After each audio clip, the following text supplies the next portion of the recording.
আজকে আমি তোমাদের সামনে জীবাশ্ম জ্বালানি 11 নম্বর অধ্যায়ে অ্যালকাইন সম্পর্কে আলোচনা করব।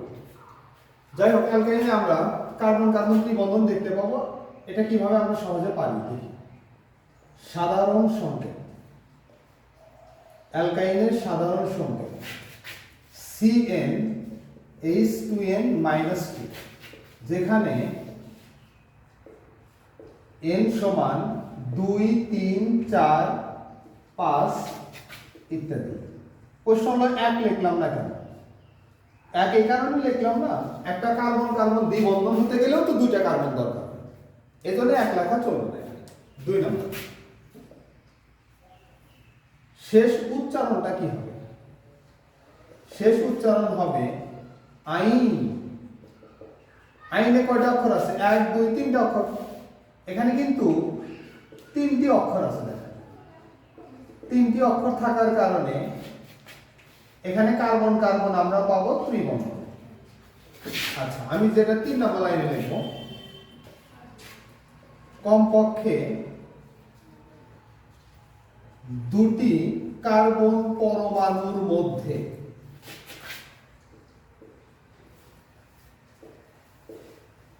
কার্বন কার্বন ট্রিপল বন্ড বা ত্রিবন্ধন থাকবে।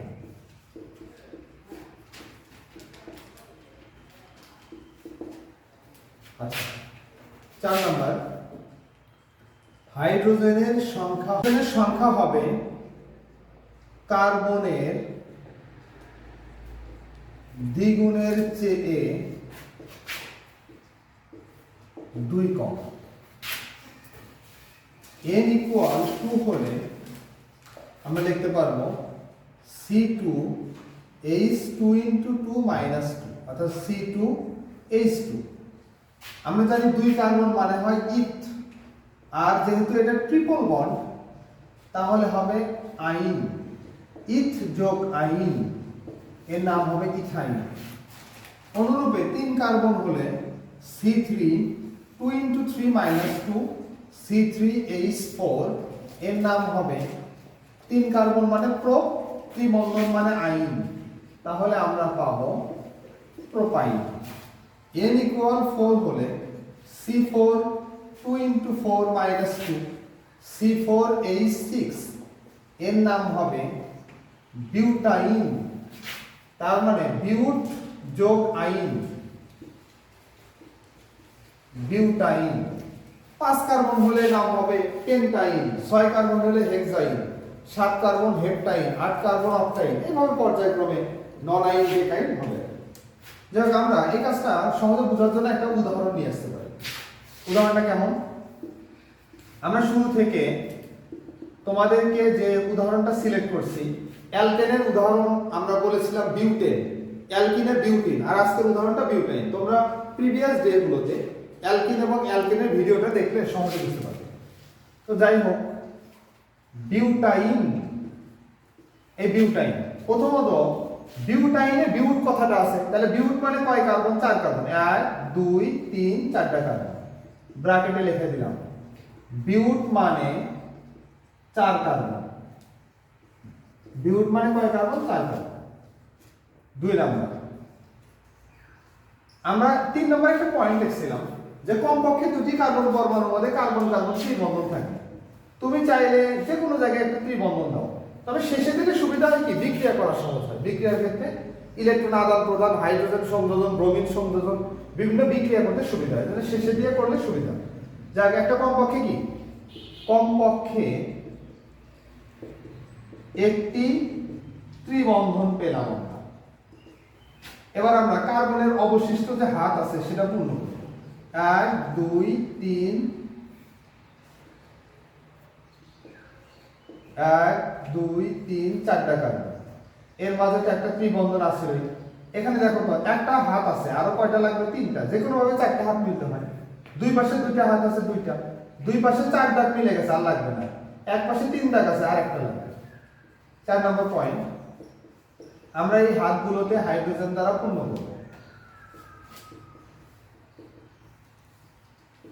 হাইড্রোজেন দ্বারা পূর্ণ করব আমরা, এটাতে লাগবে না, এখানে একটা হাইড্রোজেন। এটাকে যদি একীভূত করে আমরা লিখি তাহলে পাবো CH3 bond CH2 bond carbon, তার সাথে চারপাশে চারটা হাত মিলে গেছে, এটা হলো CH। তো যাই হোক, এখানে আমরা বাকি হাত হাইড্রোজেন দ্বারা পূর্ণ বলতে পারি, পূর্ণ। আর এটাকে একীভূত করে একত্রে লিখলে আমরা পাবো C4H6। এখন প্রত্যেকটা সংকেত দিয়েও এটা যে বিউটাইন অ্যালকাইন প্রুভ করা যায় কিভাবে। C4H6 এটাতে কিভাবে বুঝবো? তুমি দেখো অ্যালকাইনের সাধারণ সংকেত ছিল কি CnH2n-2। তুমি এই সংকেতে n এর মান যা বসাবে H এ যায় দ্বিগুণের চেয়ে 2 কম পাবে। যেমন n এর মান 4, তাহলে 4 এর দ্বিগুণ কি হবে 8, তাহলে 4 দুগুণ 8, 8 থেকে 2 বাদ দিলে 6, তার মানে C4H6। তুমি যদি এখানে 4 বসাও, এখানে হবে 8 - 2 মানে 6। এই সংকেত দিয়ে কিভাবে আমি বুঝবো এটা বিউটাইন? দেখো কার্বন কয়টা, 1 2 3 4 কার্বন, 4 কার্বন মানে বিউট, আর ত্রিবন্ধন মানে হলো আইন, বিউটাইন। এই সংকেত দিয়ে কিভাবে বুঝবো? কার্বন 1 2 3 4, 4 কার্বন মানে বিউট, ত্রিবন্ধন মানে আইন, বিউটাইন। আচ্ছা, এবার আমরা এক লাইনে করতে চাই, এটা বেশি সময় নেব না, এক লাইনে করব। কিভাবে? যেমন কেউ তোমাকে বললো বানাও তো একটা প্রোপাইন, এর একটা সংকেত দেখাও। তুমি প্রোপাইন, প্রোপ মানে 3 কার্বন, প্রোপেন মানে 3 কার্বন, নাও 1 কার্বন 2 কার্বন 3 কার্বন। নিয়ম হলো আইন মানে একটা ত্রিবন্ধন, কমপক্ষে একটা ত্রিবন্ধন দিতে হবে। তাহলে এক বন্ধন, এখানে একটা দেব কি ত্রিবন্ধন। এখন হাত মিলায় দাও, দেখো তো এই কার্বন এই কার্বনকে একটা হাত বা দাগ দ্বারা ধরা আছে, বন্ধন করছে, তাহলে তার এখনো 3টা যোজ্যতা ইলেকট্রন ফাঁকা আছে। এই যে 3টা হাত, 3 হাইড্রোজেন, দুই পাশে 4 দাগ মিলে গেছে, আর লাগবে না। এক পাশে দাগ আছে কয়টা? 3টা, তাহলে লাগবে কয়টা? একটা। এই তো প্রোপাইন হয়ে গেল। এখন তুমি যদি বলো এই সংকেতের নাম, আমি নাম উচ্চারণ করতে চাই, কিভাবে নামটা পাবো? কার্বন 1 2 3, 3 কার্বন মানে প্রোপেন বা প্রোপ, আর ত্রিবন্ধন মানে হলো আইন, প্রোপযোগ আইন, প্রোপাইন। এরপর আরেকটা উদাহরণ আমরা নেব, পেন্টাইন। কার্বন 1 2 3 4 5, 5 মানে পেন্টা। তুমি হয়তো কৌতূহল, স্যার আপনি সবসময় বাইরে গেলে দাগ সর্বশেষ কার্বনে দেন, ভিতরে? হ্যাঁ, ভিতরে আমি দাগ দিয়ে দেখি। আমি আগে একক বন্ধন দিয়ে এখানে একটা ত্রিবন্ধন দিলাম, হাত মিলাই দেব। এই কার্বনকে একটা হাত দিয়ে ধরছে, হাত আরো লাগবে কয়টা? 3টা, H3। এই কার্বনের দুই পাশে 1 2 3 4 দাগ মিলে গেছে, লাগবে না। এর দুই পাশে 1 2 3 4 দাগ মিলে গেছে, লাগবে না। এক পাশে 1 দাগ 1 দাগ 2 দাগ আছে, আরো লাগবে কয়টা? 2টা, H2। এর এক পাশে 1 দাগ আছে, আরো লাগবে কয়টা? 3টা, H3। এটা একটা পেন্টাইন হয়ে গেল। আচ্ছা, এর আলাদা একটা নামকরণ আছে, যে দিক থেকে কার্যকারীগুলো কাছে হবে সেই দিক থেকে এর নামকরণের ক্ষেত্রে নাম্বারিং করতে হয়। যেমন কার্যকারী মূলকটা এখানে কি, এই যে তুমি অ্যালকাইন চেনো, কি দিয়ে চেনো? কার্বন কার্বন ত্রিবন্ধন দিয়ে চেনো। কাজে এটা ডান দিক থেকে 1 নাম্বার কার্বনে, বাম দিক থেকে গেলে 1 2 নাম্বার কার্বন। কাজে নাম্বারিং হবে 1 কার্বন 2 কার্বন 3 কার্বন, 1 নাম্বার থেকে শুরু। তাহলে আমরা এটাকে অনেক সময় এটাও এই নামে রাখতে পারি, প্রোপাইন অন। আর এই কার্বনে দেখো 1 2, 2 নাম্বারে 3 বন্ধন, ডান থেকে করলে 1 2 3, তাহলে বাম থেকে কোণের সুবিধা, তাহলে এটা 1 নাম্বার কার্বন, এটা 1 নাম্বার কার্বন, এটা 2 নাম্বার, এটা 3 নাম্বার, এটা 4 নাম্বার, 5 নাম্বার। কয় নাম্বার কার্বনে ত্রিবন্ধন শুরু হলো? 2 নাম্বার কার্বন। এজন্য এটার নাম পাওয়া যাবে পেন্টাইন 2। আশা করি তোমরা ক্লাসটা সহজেই বুঝতে পেরেছো। তোমরা অ্যালকেন এবং অ্যালকিন সংক্রান্ত আলোচনা আমাদের পূর্বের ভিডিওতে তোমরা দেখতে পাবে। ধন্যবাদ সবাইকে।